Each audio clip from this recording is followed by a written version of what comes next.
Bathaka ya mwaka uyu igutura iririkanitwo amu niyo ya mbere gukungwirwo gutari na magongona makanitha-ini kurumirira kingu'ki kia homa ya COVID-19.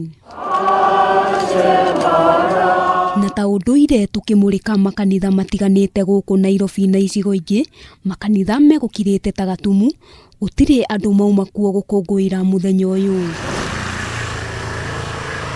Kanitha-ini wa Gatoleki wa Holy Family Basilica guku Nairobi gutiuma na mihango onemwe ta uria uri unduire wa etikia a Gatoleki gutabania icora ria kuririkana mitangiko iria Jesu agereire mbere ya ambitwo mutharabaini.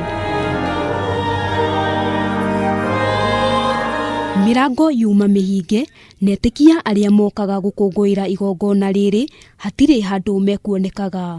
Oguo Yesu eheanire ri na njira ya gukua mutharabaini ri noguo na ithue twagirire ni kwiheana muthenya wa umuthi ni undu wa kuhonokia andu aria turi hamwe nao.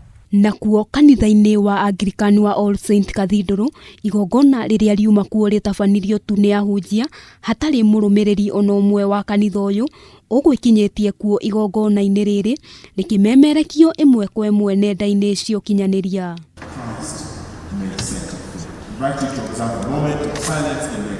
Kanitha-ini wa Sita maundu mauma o tau andu makiamukira igongona kana kurumirira igongona kuhitukira nenda cio kinyaniria ta Facebook amu kuri na mukana wa andu matikae gukorwo makiungana hamwe. Na ndurumeni icigo ingi itiganite noguo makanitha maria mangi mekuhanaga mirango imitirie hatari undu urathie na mbere ahunjia makiheana ndumiriri ici.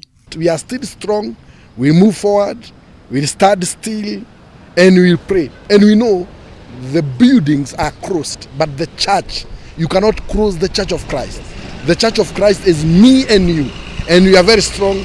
We are streaming live through Facebook, through digital platform, and we will continue. Wira uria utigarite munene muno ni wa Mukenya.